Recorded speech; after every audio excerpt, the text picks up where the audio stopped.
शीतल जी, ये जो तस्वीर उभर के सामने आ रही है कि लोकसभा के चुनाव में भी जहां नरेंद्र मोदी का जलवा चलता है, वहां भी अगर हरियाणा में भारतीय जनता पार्टी को 5 सीटों का नुकसान होना पड़ रहा है, तो क्या आपको लगता है कि ये जो विधानसभा का चुनाव है उसमें बीजेपी की स्थिति अब ऐसी नहीं बनने की वो दोबारा कोशिश करके चुनाव जीतने की स्थिति में आ जाए? नहीं, जो वहां से तथ्य आ रहे हैं लोक पोल के अलावा भी अन्य एक दो जगहों से आए हैं, सिवाय उनको छोड़ के जो टेलीविजन चैनलों के लिए मनमानी रिजल्ट पेश करते हैं, मैं कहूंगा उसमें ये सच्चाई है। वहां जट सिख, जाट और दलित और माइनॉरिटी मुस्लिम्स पर्टिकुलरली, इसमें कंसोलिडेशन कांग्रेस के पक्ष में है, जबरदस्त है। और जो बाकी समुदाय हैं वहां पर, उनमें तरह तरह का डिवीजन है, एज वाइज भी है, अन्य चीजों पर भी है। जैसे बताया गया वो सब सच्ची, वो सब फीलिंग्स और इंफॉर्मेशंस मेरे पास भी आ रही हैं।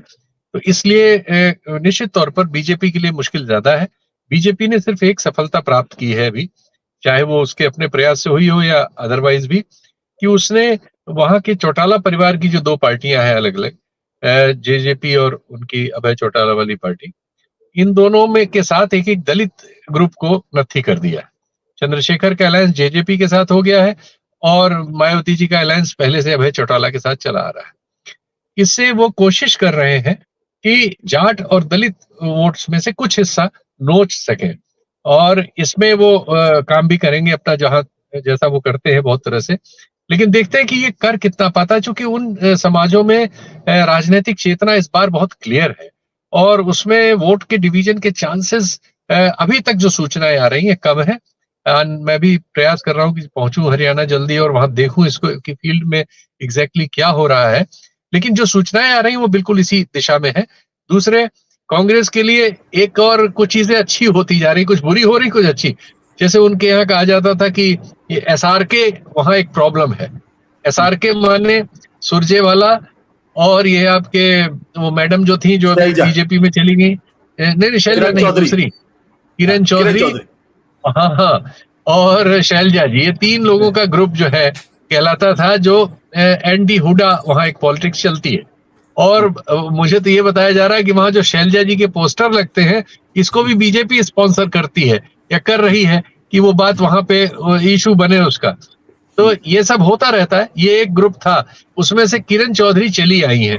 अब उसका असर उनके इलाके भिवानी वगैरह में कितना है, ये फील्ड में हम लोग जाके देखेंगे कि उनके आने से उनकी कम्युनिटी में कितनी सीटों पर कितना असर होगा, ये सब अभी देखना है मुझे।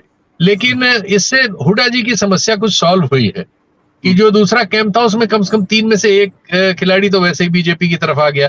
तो ये है, कुल मिला के चीजें हुडा जी के पक्ष में जा रही हैं और उस तरह से कांग्रेस के पक्ष में भी जा रही हैं। देखिए, महंगाई, बेरोजगारी की वजह से देश भर में डिस्कंटेंट है। शीतल जी, एक सवाल है कि बार बार कांग्रेस पार्टी के बारे में कहा जाता है कि वो जीत की मान से हार निकाल के चली आती है। मतलब ये डर या आशंका लोगों के मन में हमेशा बनी रहती है, जैसा कि आपने उत्तराखंड के अंदर देखा, पंजाब के अंदर देखा, गोवा में देखा कि आप जीतता हुआ चुनाव हार जाते हैं। और पिछले दिनों इस तरीके की आशंकाएं हरियाणा को लेकर भी जताई जा रही कि जहां अब अचानक आप देखते हैं 2 कैंप की यात्राएं निकल रही हैं। एक तरफ शैलजा का गुट है जिसके साथ रणदीप सुरजेवाला है, दूसरी तरफ भूपेंद्र हुड्डा है, उनका बेटा दीपेंद्र हुड्डा है। तो क्या ऐसी कोई आशंका भी वहां पे है, संभावना है? आप क्या लग रहा है कि इस बार क्लियर? आपकी आशंका एकदम जायज है, लेकिन दूसरे सैंपल भी हमारे सामने है कि डीके शिव कुमार और सिद्धारमैया के 2 गुट थे, लेकिन दोनों साथ मिलकर लड़े और चुनाव भी जीते। तेलंगाना में तो कई गुट थे, लेकिन नया आदमी पर प्रयोग किया और वहां भी जीत गए। तो दोनों चीजें हैं, हार की भी इनकी रिकॉर्ड्स हैं और जीत के भी रिकॉर्ड है। और देखिए, वहां जीत गए थे हिमाचल प्रदेश में।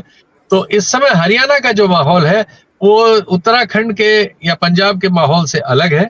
और चूंकि जहां जनता खड़ी हो जाती है, हरियाणा में दरअसल जनता खड़ी हो गई है और वो जनता इस बार बीजेपी से निराश है। महंगाई, बेरोजगारी से निराशा बहुत ज्यादा है, नौजवानों में बहुत ज्यादा है। और वो मतदान में, लोकसभा में भी नजर आई थी। और अभी वो माहौल में बदलाव नहीं हुआ, बल्कि ऐसा कुछ बीजेपी ने या केंद्र ने नहीं किया है कि उसमें कोई परिवर्तन हुआ हो या उन बातों में कोई परिवर्तन हुआ हो जो महंगाई और बेरोजगारी की जनक है। इसलिए मुझे ये नहीं लगता कि बीजेपी के पक्ष में कोई चीज घटने वाली है, उसके खिलाफ होने के ही कारक ज्यादा नजर आते हैं। बिल्कुल।